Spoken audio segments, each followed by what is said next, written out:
Casi el 90% de las especies de cetáceos pertenecen al suborden de los odontocetos, es decir, los cetáceos que poseen dientes. La familia de los dentados más amplia corresponde a la de los delfines, y en el Atlántico Sur se da una característica particular, pues en esas aguas viven tanto la especie más grande, que es la orca, como la más pequeña, conocida como delfín del plata, del cual muy poco se sabe.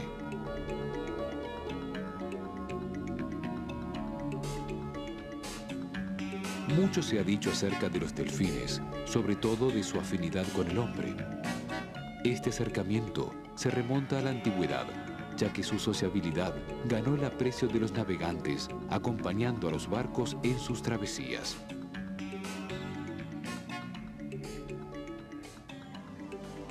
Durante el siglo XX, el hombre intentó humanizarlos a través de la ciencia, tratando de hallar una analogía entre el cerebro humano y el del delfín. Después de la Segunda Guerra Mundial, se comenzó a estudiar con rigurosidad a estos cetáceos, descubriendo importantes pautas de comportamiento, como la increíble capacidad para comunicarse entre sí y los profundos lazos que se establecen entre los distintos miembros de la comunidad.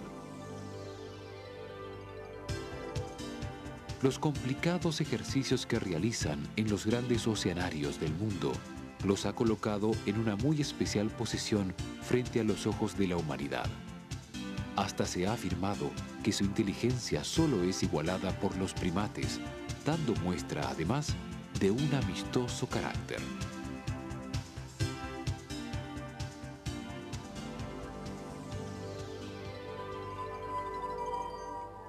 Un mar con delfines.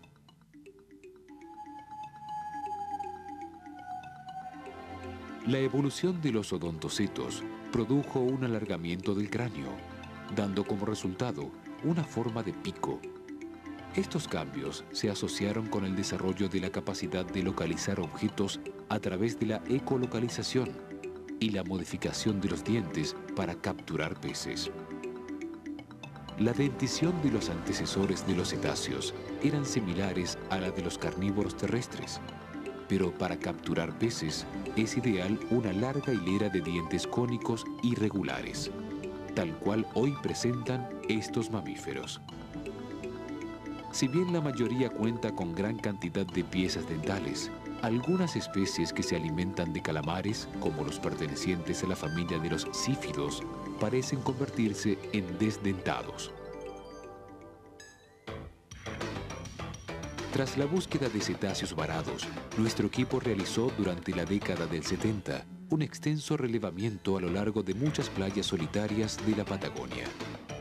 En una de ellas, localizamos un sector colmado de restos óseos pertenecientes a distintas especies, como los de una ballena minke.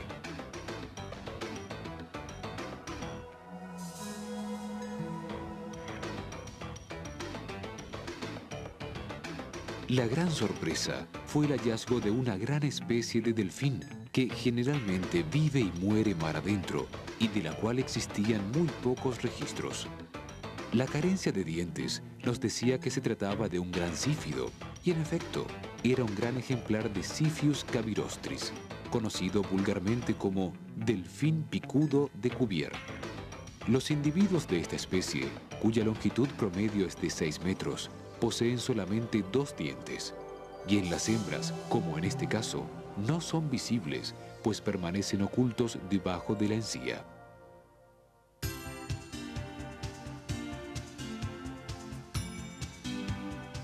La dentición de los cetáceos es monofiodóntica, es decir, que su dentadura es para toda la vida. Los odontocetos tienen una analogía con el hombre. El cerebro humano, como el de estos cetáceos, posee una característica importante, que es la presencia de sustancia gris, ausente hasta en los grandes monos. Además, el gran tamaño del cerebro en relación con el cuerpo y las numerosas circunvoluciones en la corteza cerebral son indicios de una elevada inteligencia. Sin embargo, aún no se ha probado que tengan conocimiento previo de las consecuencias de una acción, pero sí son capaces de memorizar prolongadas y complejas rutinas, en especial cuando en el aprendizaje interviene el oído.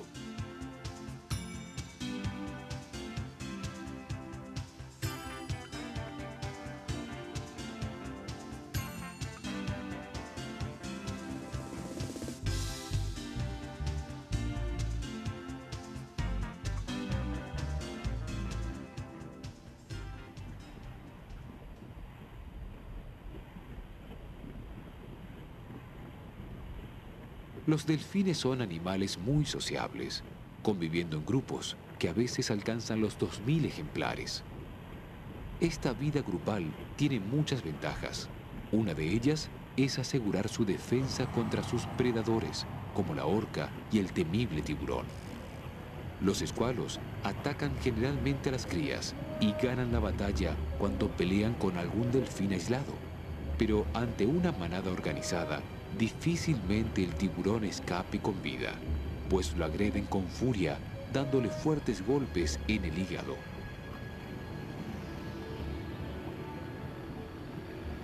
Los cetáceos, en general, no poseen cuerdas vocales, pero pueden producir sonidos audibles que, en el caso de los delfines, utilizan tanto para comunicarse como para la orientación.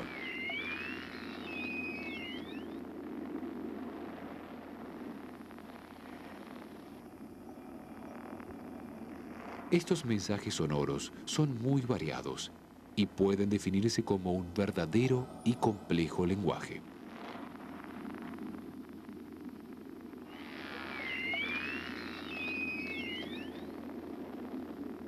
Cuando el delfín desea orientarse en aguas turbias o bien detectar obstáculos o simplemente su alimento, comienza a emitir sonidos de baja frecuencia, cuyos ecos le brindan una imagen perfecta de su entorno. De esta forma, precisamente funcionan los sonares de los barcos, que en el caso de los delfines es totalmente biológico y su exactitud ha sorprendido a numerosos científicos, ya que son capaces de detectar a varios metros de distancia un hilo de cobre de hasta menos de 1 milímetro de diámetro.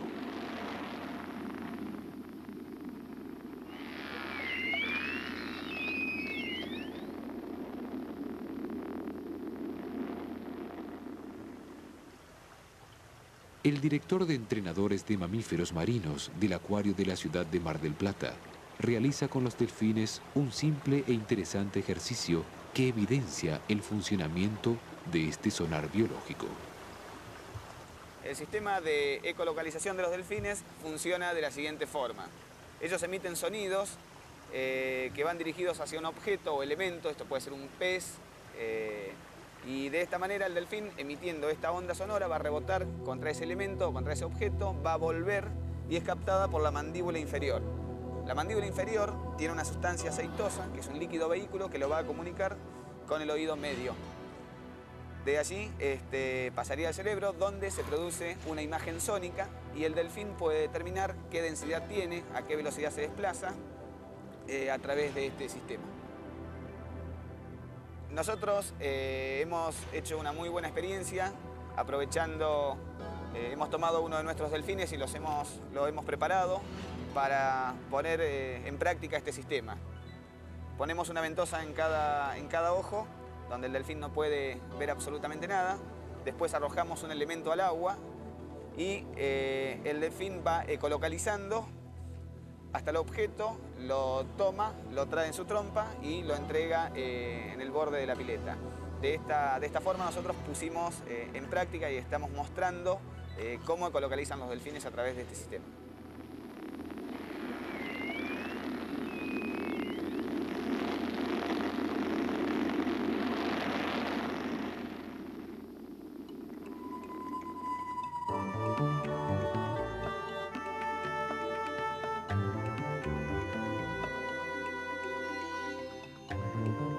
Una de las 6 familias de cetáceos dentados es la que comprende a las 5 especies de delfines fluviales que habitan los grandes ríos de Sudamérica y Asia.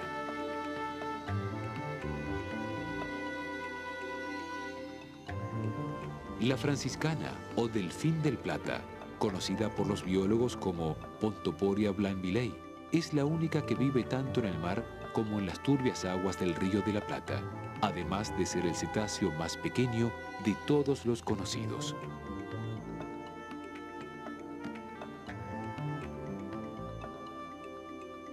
Hasta el momento, nunca antes una franciscana había sobrevivido fuera de su ambiente natural, y gran parte de sus aspectos biológicos eran totalmente desconocidos. Los delfines fluviales poseen una visión muy defectuosa y dependen totalmente de su sistema de ecolocalización. Seguramente han perdido la vista durante el curso de la evolución debido a la escasa visibilidad de las aguas en donde habitan. La familia a la que pertenece esta especie agrupa a los delfines más primitivos, conservando algunos rasgos de los antiguos cetáceos.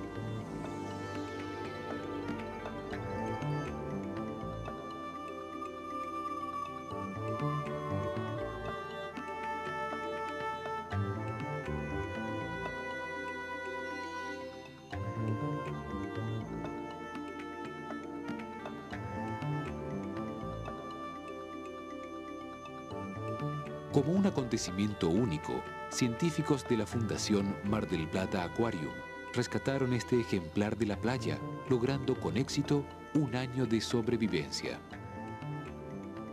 Una madrugada de febrero del año 95 recibimos un llamado telefónico de una guardia de la Escollera Sur, de una de las playas de la Escollera Sur del puerto de Mar del Plata, que había un delfín del río, un delfín muy pequeño, nos dijeron, varado cerca de unas rocas en la playa y que estaba vivo pero que estaba bastante mal. Nosotros acudimos a ese llamado y nos encontramos que se trataba de una franciscana, es decir, un delfín del río de la Plata que se encontraba bastante mal, por cierto, y lo trajimos inmediatamente para el oceanario. El animal enseguida fue tratado, se le sacó muestra de sangre, se trató de determinar qué era lo que tenía, por un lado, y por el otro lado se aplicaron metodologías para poderlo mantener en ese momento con vida. El animal no nadaba por sí mismo, se hundía, tuvimos que implementar un sistema para que pudiera estar a flote y cuando los primeros análisis determinaron que estaba seriamente afectado por una enfermedad hepática, aparentemente en un primer momento era, se empezó el tratamiento correspondiente. Es importante señalar que el animal era un animal muy chico, era un animal que apenas tenía desarrollados los dientes, es decir, que era un animal lactante. Los resultados eran que tenía una hepatitis de tipo viral, para la que se lo trató con medicamentos específicos para ese tipo de afección, pero se nos presentaba el problema que si era un animal tan pequeño, de tan corta edad, el tema alimenticio, para lo cual tuvimos que empezamos a determinar una fórmula alimenticia rica en proteínas y que se asemejara mucho a la leche materna. Mucha información de esto no había, tuvimos que recurrir a lo poco que teníamos. Pudimos sacar una fórmula alimenticia de base sobre la cual fuimos haciendo ajustes y que en última instancia resultó muy buena. El tema de la alimentación se alimentaba por vía de una sonda. El animal acudía a nosotros inmediatamente cuando había una sonda, porque sabía que iba a ser alimentado, y poco a poco se fue recuperando de su enfermedad. Después vino una segunda etapa, otro desafío, que era el pasar del alimento que nosotros habíamos diseñado, de esta fórmula alimenticia, a que el animal ingiriera peces. Esto era algo bastante difícil, ¿no? Y nos planteaba serios problemas porque al animal ser encontrado tan joven no recibe el aprendizaje de sus padres para el tema de caza y de procurarse su alimento.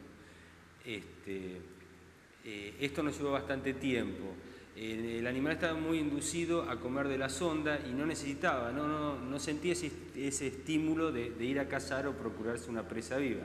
Para lo cual nosotros en su estanque, el estanque de recuperación, pusimos pejerreyes de un tamaño regular para que el animal, con la natación de los peces y todo, tratara de estar un poco más estimulado.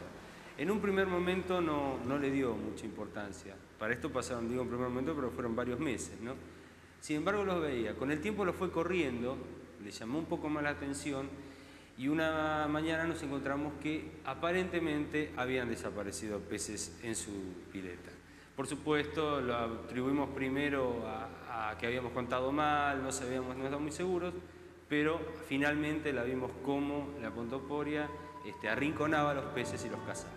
Eso nos llenó de felicidad y bueno, dijimos por lo menos la estábamos sacando adelante y veníamos muy bien rumbeados. Al poco tiempo, y con cierta facilidad, la franciscana pasó de comer el alimento vivo al que le ofrecían sus entrenadores.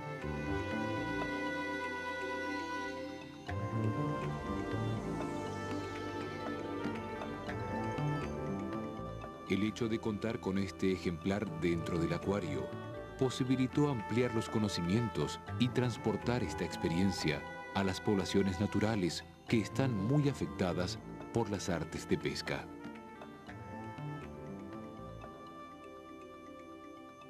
La alimentación fue basada, se empezó con una dieta relativamente liviana, con pescado y agua, puesto que tenía un problema hepático, pero ante la poca ganancia de peso se fueron introduciendo otros ingredientes. Esto duró 6 meses, lo cual, de acuerdo a lo que sabíamos por los informes, estos animales se amamantan hasta 9 meses de edad por lo menos.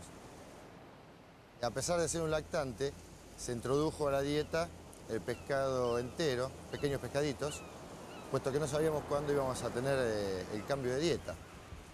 Y generalmente introducíamos pescado vivo, más que nada para entretenerla y para tenerla en algo, o sea, un ambiente un poco más, una situación un poco más natural. Ocurrió a los 6 meses de estar aquí que la franciscana nos dimos cuenta que estaba capturando peces vivos, lo cual fue totalmente instintivo porque nadie le había enseñado y evidentemente le gustó y empezó a rechazar la fórmula, o sea, la sonda. Y ahí se introdujo el pescado en la dieta y a partir de ahí realmente cambió todo porque evidentemente la dieta que teníamos era suficiente para un crecimiento relativo y de un lactante, pero no era la leche materna. Bueno, a partir del pescado entero todo cambió, la salud mejoró y los problemas disminuyeron.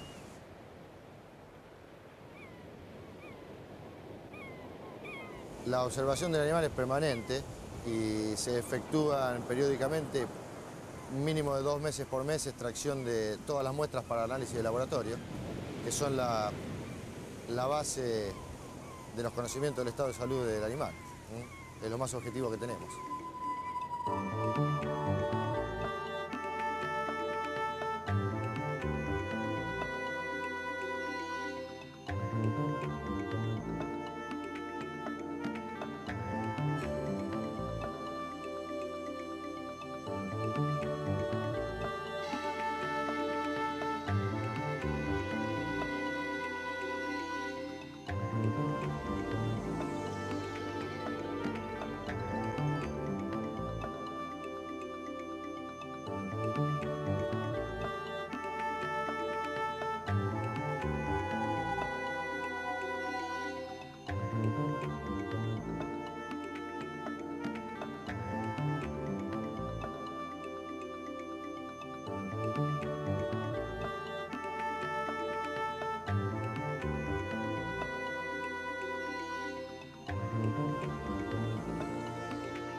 Hoy día, y luego de un año de estar con ella y de conocerla mucho más, por supuesto, sabemos que el proceso hepático probablemente se ha convertido en una patología crónica, puesto que hemos tenido 2 recaídas durante el año, o sea que nos mantiene permanentemente alerta.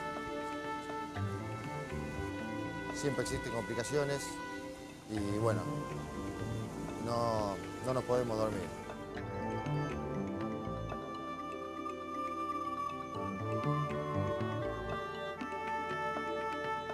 A pesar de vivir cerca de las costas, su observación es muy difícil, pues a diferencia de otros delfines, estos no saltan sobre la superficie ni se acercan a las embarcaciones. Este ejemplar aporta nuevos datos sobre el comportamiento de la especie. Por ejemplo, pareciera arar el fondo con la aleta pectoral, nadando de costado. Probablemente es parte de su técnica de alimentación, ingiriendo los peces en forma invertida.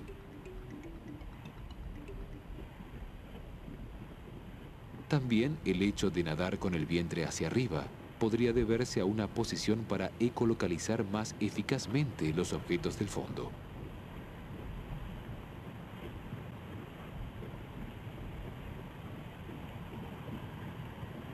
Se han realizado escasos trabajos científicos con algunas especies de cetáceos dentados que recorren las aguas del Atlántico Sur. Por ello, es muy interesante la investigación en el área, pues conducirá a una mejor conservación de la fauna marina en general.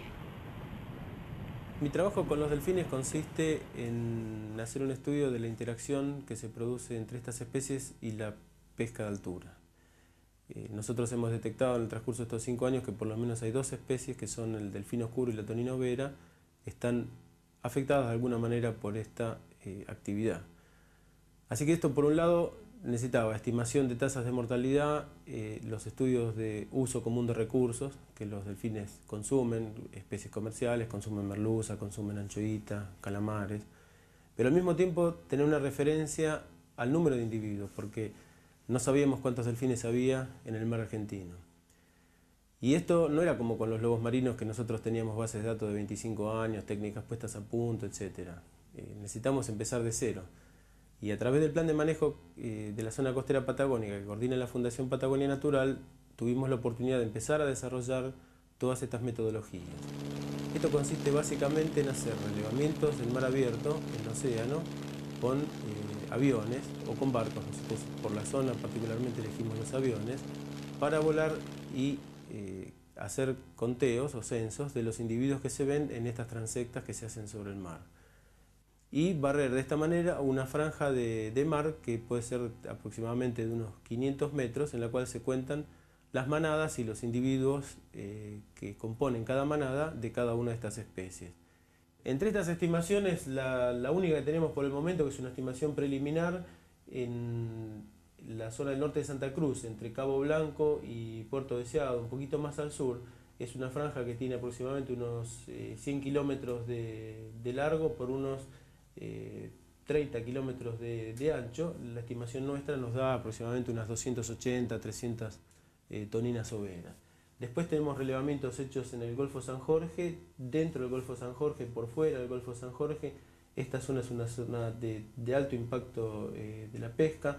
Otro relevamiento hecho entre Punta Ninfas y Isla Raza, que está en esta zona. Y después 2 relevamientos más hechos en el Golfo San Matías, pero de ellos todavía no tenemos estimaciones y son estudios que están en curso. Una de las especies más comunes de Patagonia, el delfín oscuro, habitante de las aguas templadas y frías del hemisferio sur, posee un pico muy corto y redondeado. Estos llegan a pesar unos 90 kilogramos y medir hasta 1,80 m. Según los estudios, esta especie se alimenta especialmente de calamares y anchoitas. Sus hábitos costeros lo hacen más vulnerable a las pesquerías, pues suelen quedar atrapados accidentalmente en las redes, presumiéndose que el impacto ocasionado a sus poblaciones podría ser muy importante. Desde el momento que nosotros recuperamos algún animal muerto en la playa o que proviene de algún barco, entra al laboratorio y acá nosotros comenzamos todo un proceso de estudio de la edad que tenía el individuo a través de cortes en los dientes, el estado reproductor que tenía el individuo a través de cortes en los ovarios o en los testículos y el aparato digestivo, tanto estómago como intestino, que se utiliza en los estudios de alimentación o en los estudios de parásitos del tracto digestivo que nosotros recogemos tanto del estómago como del intestino.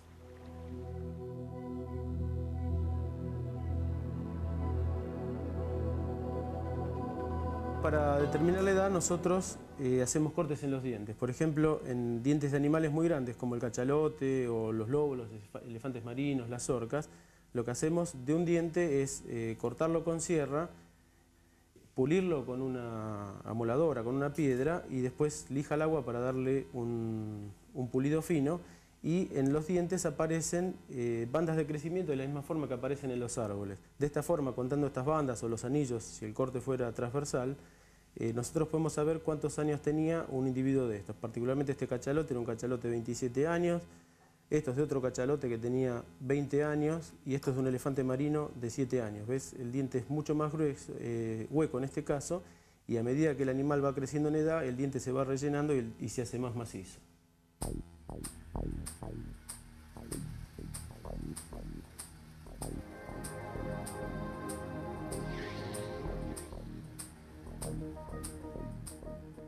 En los delfines más pequeños esta técnica no nos sirve y tenemos que recurrir a otras técnicas alternativas. Por ejemplo, en este portaobjetos hay secciones delgadas de dientes de tonina overa.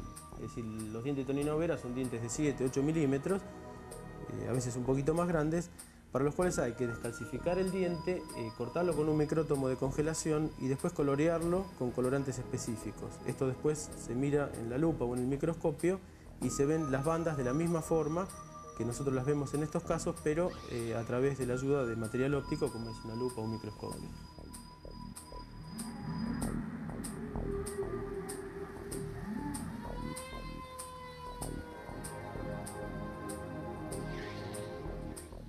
En cuanto a la parte de alimentación, lo que nosotros hacemos es abrir los estómagos de estos animales, delfines, lobos marinos.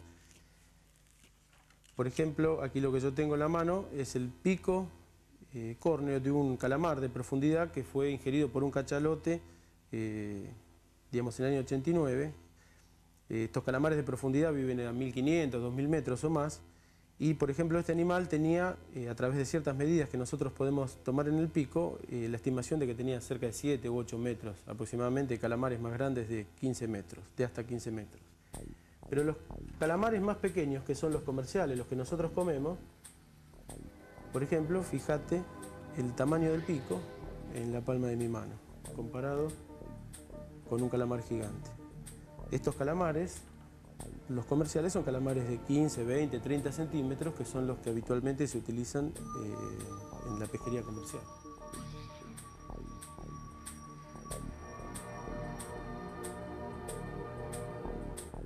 En el caso de los peces, las estructuras que nosotros utilizamos para identificar qué presa comieron, qué tamaño y qué peso tenía el pez, lo que utilizamos son unas estructuras del oído interno que se llaman otolitos.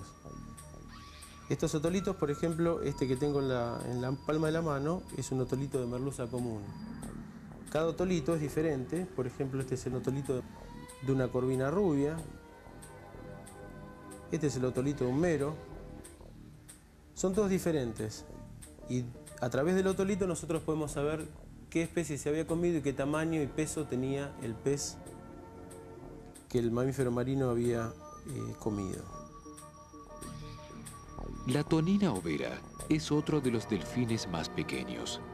Pertenecen al suborden de los dentados y su distribución en la República Argentina abarca desde la península Valdés hasta la Isla Grande de Tierra del Fuego. Dentro de los estudios desarrollados en Puerto Deseado y la Bahía de San Julián, en la provincia de Santa Cruz, el naturalista Miguel Iñiguez identificó un grupo estable de 21 ejemplares. El estudio que estamos realizando sobre las toninas overas se basa principalmente en conocer la conservación, qué problemas puede tener frente a, por ejemplo, pesquería, la utilización del recurso como, en aspectos turísticos, después conocer los tamaños poblacionales, ya que realmente la tonina overa es uno de los animales menos conocidos de todo el mundo. En 1993 hemos iniciado estudios de sonidos en toninas overas y lo que hemos podido detectar es que cuanto más tráfico de buques hay en un área, los comportamientos de los animales se ven totalmente cambiados. Esto, por ejemplo, indicaría que hasta el año 91, entre 1986 y 1991, los comportamientos de tonina overa, por ejemplo, para la zona de Puerto Deseado eran bastante normales. Los animales invertían mucho tiempo en alimentación en la boca, desplazamientos, lo que era todo el descanso. A partir del 91, cuando el Puerto Deseado alcanza un gran incremento, se ve realmente cambiado todo ese comportamiento y los animales lo que han hecho es comenzar a invertir mayor tiempo en otras áreas cercanas a la boca de Puerto Deseado. En una oportunidad, y usando hidrófonos bastante potentes, los hidrófonos son micrófonos que permiten grabar sonidos debajo del agua, hemos podido detectar sonidos de buques hasta cerca de entre 15 y 20 kilómetros de distancia, lo cual indicaría de qué forma un sonido pero muy grave de barcos por ahí, inclusive con muy poco mantenimiento, pueden afectar los sistemas de comunicación de los animales. Esto también es aplicado a otras especies y hay estudios realizados en animales que viven en otros lugares del mundo.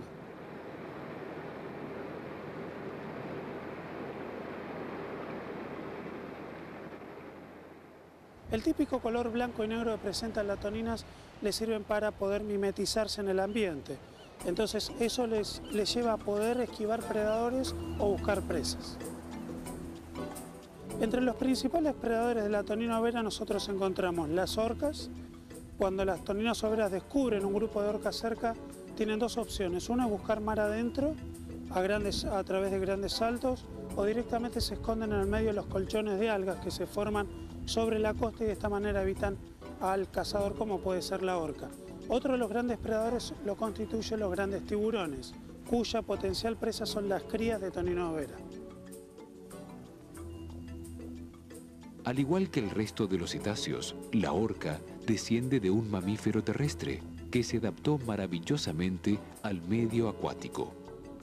Este gran delfín se ubica en el último eslabón de la cadena alimentaria, ya que no posee predadores.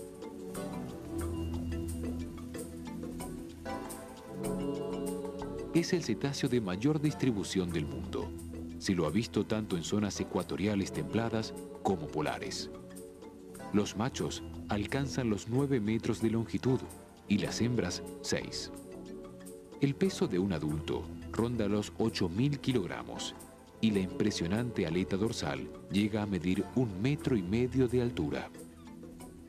Se infiere que estos mamíferos pueden vivir entre 50 y 80 años. Por lo general, se desplazan en forma lenta, realizando inmersiones de hasta 5 minutos. Los hábitos, tanto de desplazamiento como de alimentación, pueden ser diurnos o durante la noche, y se relacionan más con el estado de las mareas y condiciones del mar que con la hora del día. La dieta alimentaria de las orcas está compuesta de aves, como pingüinos y cormoranes, de otros delfines, de peces y particularmente de pequeños elefantes y lobos marinos. Precisamente es que, en busca de estos últimos, todos los años, entre febrero y mayo, visitan las aguas de la península Valdés. Gracias a la tarea de identificación que realizó a partir de 1974, el entonces guardafauna de la reserva de Punta Norte, Juan Carlos López, se comenzó a conocer en parte el comportamiento y la conformación de estos grupos de orcas.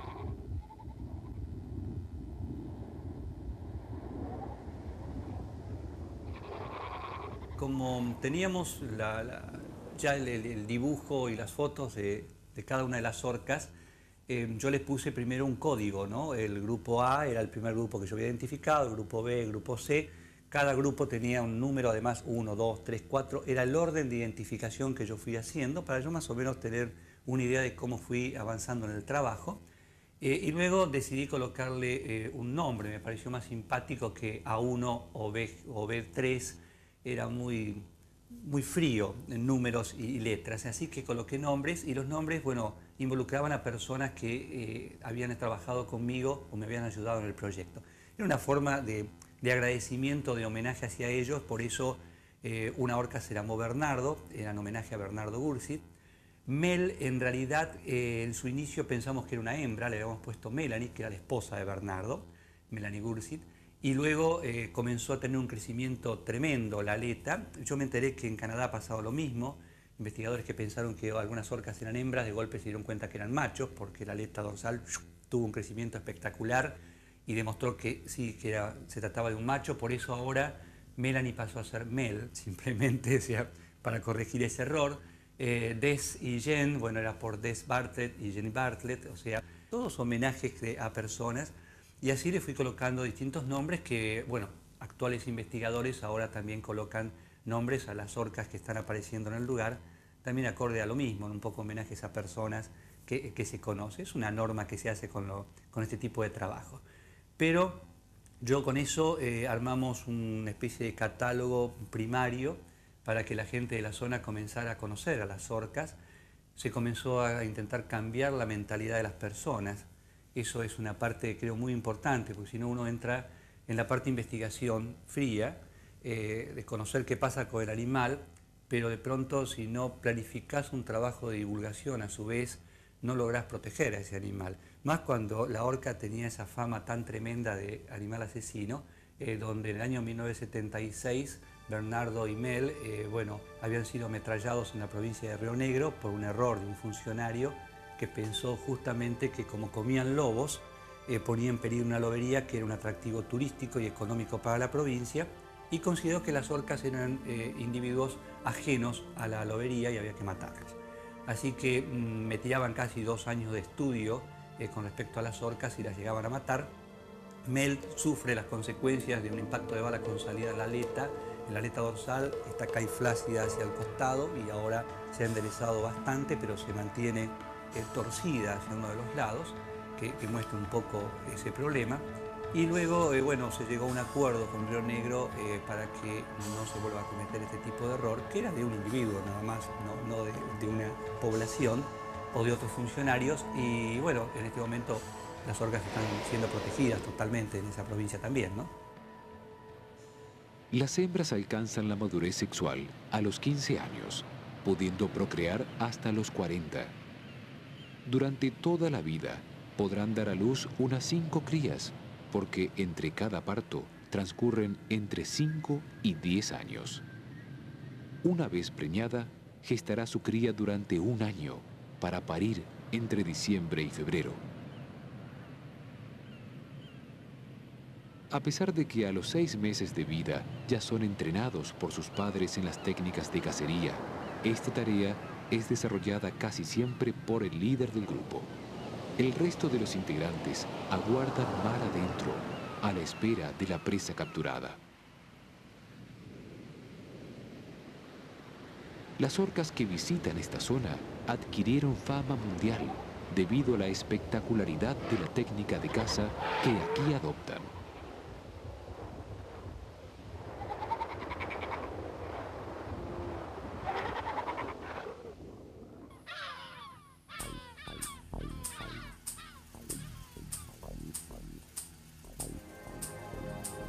Año tras año, es mayor la cantidad de equipos documentalistas de las principales cadenas de televisión del mundo que acechan en pequeños refugios construidos en la playa. Allí esperan registrar el instante preciso de la captura, que se da únicamente durante la pleamar y con determinadas condiciones climáticas. Gracias a las tareas de investigación, hoy se conoce que aproximadamente el 30% de los ataques son efectivos. Este porcentaje representa para la lobería de Punta Norte solo el 2,5% de la población de lobos marinos. Bueno, desde hace 12 años hemos iniciado los estudios de orcas de la Patagonia Argentina, cuyos objetivos fundamentales es conocer cuál es la variación en la organización social de los animales, de cuántos animales come, qué incluye su dieta, cuáles son las tácticas de evasión de los animales y principalmente cuál es el impacto que puede ejercer el hombre sobre las orcas. Para la República Argentina lo que se ha observado es que las orcas utilizan una técnica de ataque que es exclusiva para esta región, que es el varamiento intencional. Esto consiste en las orcas utilizando un poco el efecto de las mareas, lo que hacen es varar sobre la costa siempre y cuando tengan disponibilidad de presas como son las crías de lobo marino. Es en el 90% de los casos. La orca una vez que vara comienza a dar movimientos muy fuertes de cabeza y su aleta caudal. De esa manera busca profundidad y si el ataque es exitoso emite sonidos comunicándole al resto de sus compañeros que espera 500 metros mar afuera que el ataque fue exitoso y de esa manera coordinan las actividades de alimentación.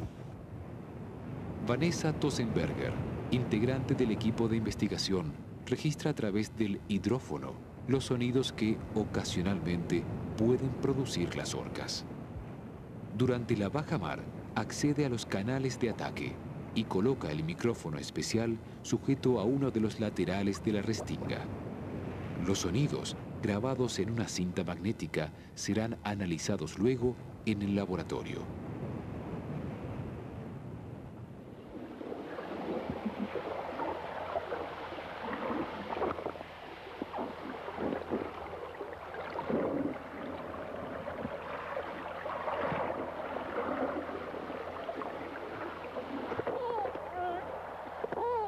Así como las orcas aplican diferentes técnicas de ataque, los lobos también presentan una veintena de variantes para poder cruzar los canales sin ser capturados. El 80% de los ataques se realizan en la zona que denominamos normalmente el canal de las orcas. Esto es un canal, como su nombre le indica, que queda delimitado por afloramientos rocosos. Cuando la orca está iniciando las actividades de cacería, los lobos tratan de evadirlo de distintas maneras. Una es esta zona, que es de muy alta peligrosidad, la cruzan por la costa. La otra es trepando las crías sobre el dorso de las madres, y entonces la orca por oído no puede detectar la presencia de las crías, y de esa manera entonces el ataque no se lleva a cabo. Y la otra es directamente cruzarlo en tan solo 18 segundos. El canal, tenemos que recordar que tiene un ancho de 70 metros. La orca detecta la presencia de los lobos únicamente por oído. Contrariamente a lo que uno podría imaginar, los cetáceos, como todos sabemos, los delfines y en este caso la orca, utilizaría el sistema que se llama de ecolocalización o biosonar. En el caso de las orcas de acá de Patagonia, en el momento de cazar las orcas no lo utilizan. Lo que utilizan únicamente es el oído. A través de sonidos particulares que emiten las crías de lobo, ellas pueden saber en qué lugar están las presas y llevar el ataque contra ellas. Las orcas viven en grupos comunitarios liderados por una hembra adulta. Los juveniles incorporan el dialecto de su grupo y conviven toda su vida aprendiendo de sus padres las técnicas de cacería. En las costas del sur de la provincia de Buenos Aires, Río Negro y Chubut, se estima una población de 17 individuos, desplazándose en un área aproximada de 400.000 kilómetros cuadrados. MEL forma parte, MEL es para la ciencia Patagonia Norte B2, formaba parte normalmente de un grupo en el cual el único otro componente que existía era su hermano, que es muy conocido en la zona y que se lo conoce con el nombre de Bernardo. Si bien Bernardo hace 3 años que no se lo observa en el área y ya para esta altura se considera uno de los animales muertos, después de la muerte de Bernardo, Mel comenzó a movilizarse solo y en estos momentos es un visitante, yo diría que es el principal visitante de las costas de Punta Norte para esta época. Mel se caracteriza también, además de por la aleta dorsal inclinada hacia la derecha, porque es muy paciente en el momento del ataque. En estos momentos se está realizando apneas que a veces rondan los 5 minutos aguardando alguna presa, y lo que sí podemos decir es que tiene una efectividad de ataque sobre elefantes marinos de aproximadamente el 100%.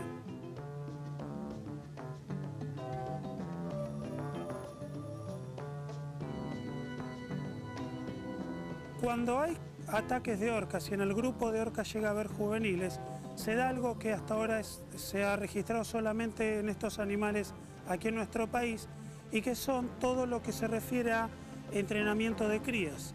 De ahí que una de las técnicas que existe de entrenamiento es la cazadora toma a la presa, la lleva mar adentro unos 500 metros en donde aguardan las crías y los juveniles de orcas, se hace una especie como de círculo en donde se deja la cría de lobo marino viva, que puede permanecer de 20 minutos a 2 horas, formar parte de este juego, que para el hombre por ahí es como bastante fuerte, bastante macabro.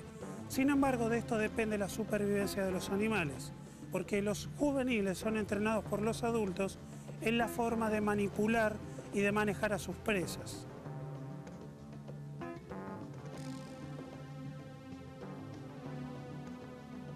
Los delfines reflejan algo especial y a la vez misterioso. Sus maravillosas aptitudes físicas y su compleja organización social han superado todos los retos del medio acuático. Ahora necesitan de ayuda para poder sobrevivir a los daños provocados por el hombre. Esa ayuda solo será dispensada por aquellos que anhelen un mar con delfines.